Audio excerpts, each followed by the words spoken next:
So here we are. This is Bedtime Toilet Stories with Chris and Mike. The reason it's Bedtime Toilet Stories is because we're going to be talking mainly about toilets. And Right. we figured if you're a parent and kind of reading your child Bible stories at night, maybe getting a little tedious, you can switch it up with a toilet story. That's right. Really bad events that happen in people's lives that we will relive again, over and over. Yeah. So they'll never forget. Over. Right. So I'm laughing already because I know which one you're going to tell. I mean, who can't have fun with the toilet, right? I don't even want to go there. I don't even want to go there. So this is supposed to be like PG rated. You know, I don't know if I want to tell the story or not. Well, say. Now millions of Americans are dying to know. Well, yes, we said this is that we've labeled this podcast Bedtime Toilet Story, so we do owe our audience at least one bedtime toilet story. That's right. And Mike seems to be low on those type stories. I'm really low. Sorry, guys. For some reason, I have a lot of these stories. I know you borrow liberally from others, from the lives of others. Yeah. You know, I'm going to make this story. It didn't happen to me, but I'm going to tell it in the first person just to, you know, let the innocent remain innocent or whatever. Let the guilty sound innocent. You could change the person's name. They'd never know who it was. I don't know what would be. Call them Franklin. Okay, we'll change the person's name. We'll call him Mike. Ooh, that's kind of awkward. Okay, what's a good name? Franklin, like Benjamin Franklin, but not Benjamin. Okay. We'll drag him through the mud. Nobody's safe building here. A good friend of mine, Franklin. He had been deployed. He was working in the reserve, Army Reserve, and he had been deployed for 2 or 3 weeks and been eating those MREs. And those MREs are made to stop you up because they don't want you to be in combat, and you got to stop to go relieve yourself. Right. Tell everybody to stop firing, raise up a white flag, go, I will be back. They want the fighting just to continue. Right. Uninterrupted. Right. So anyways, he had just gotten back from his 3 weeks in the field, eating the MREs. Meets with his girlfriend, it's kind of late at night, 8, 9 at night. They have a late dinner.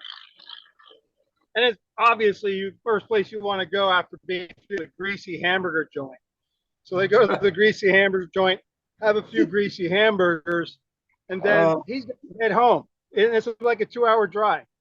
So now it's like midnight. So he's heading home, driving home, enjoying the nice, quiet strip of highway. And he starts feeling this little rumbling in his tummy. And he's like, shouldn't be no problem. I'll just continue on, push through. But then he starts mapping out in his head, well, I know this is pretty desolate, this stretch of road, but I know I get to this corner. Once I get into town, there's a gas station right on the corner. I'll hit that, no problem. Drives in, there's a gas station, drives into the gas station, but it has the automatic pumps, but everything else is locked up. They can't use the gas station bathroom. So he's like, well, I think I can make it. I'm a tough guy. That's right. And I only have maybe 5 more minutes. I'll be home. So he's driving. Franklin's driving. He's getting close to home. He's like, oh, boy. That urge is not letting up. And he's mapping out, okay, I know house. If I pull right up to the front of my house, I've got like a 10-yard sprint to the front door, unlock the front door, and the staircase they have like 3 bathrooms in his house. One bathroom is you go straight up the staircase, is right at the top of the stairs on the first flight, bathroom right there. So it's 10 yards sprint, and then whatever staircase dash into the toilet, no problem. So he's driving in. He's like, okay, it's really getting, I don't know, getting. So he's like, well, I'll prepare my pants. I'll undo my pants. That way, as I'm running up the stairs, I can start because I gotta go. I don't know if I can hold it. So he gets his pants, belt unbuckled, unzipped. He's ready, and he's like, all this, your admin muscles are all like tight. Yeah, You got that pucker. You're holding back the floodgate, so to speak. Side. And he's like, oh no. He's The dam's ready to burst. He's like, he opens the door and he's sliding out, and he's like, I've got to get my pants down. I have to do this sprint with my pants at least around my thighs. And as he's sliding out, that little bit of movement, he started pooping. So he's like, oh no, now I'm pooping. And he doesn't want to get it on his seat. So he scoots over and he starts pooping into that, where that compartment is on your door. Where the perfect spot right between, right between the seat and the edge of the car door. That's like, it's like a trench. So he's on the seat. He's getting into the compartment there, but he gets the door open. It's almost like they built that little spot for that. You know what I'm saying? Right. That's emergency pooper. That's the emergency toilet right there. Go ahead. So anyways, he gets out of the car and he's like, I can't do it. I'm not even going to try for the bathroom now. It's like 3 a.m, so it's like not like a busy. Nobody's out. So that's cool. 3 a.m. He didn't see anybody. So he's like, well, I'm just going to go right here in the lawn. He's right on the lawn. So he drops the pants all the way and he squats.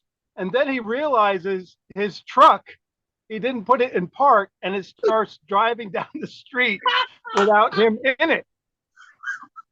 So to save his truck from crashing into somebody's house, he grabs onto the rear bumper. And now he's walking behind his truck with his pants around his ankle as he poops. Oh. Yeah. That's why I keep all my problems quiet. I could just imagine if someone happened to wake up at 3 a.m. with a cup of coffee and standing out on the front porch watching this guy. What the hell's going on over there? What's he doing out this hour?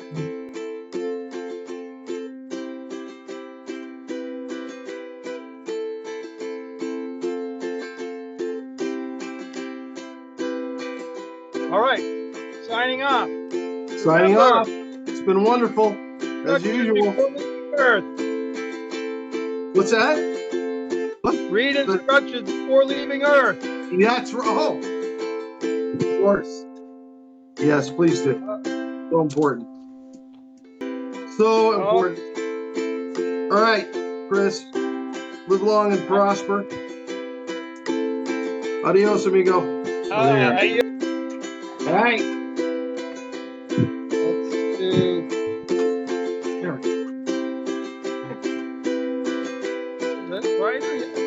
Yeah, I mean, it was better. What I was going to say was, if you could just move it to where that. Oh man. So what you got is you got a lot of bright in the background. What you want to do is turn the whole thing around so you're facing the back of your motorhome. And that'll act as yeah. Bring the camera with you. You're trying to drive me crazy. Like this. Yes.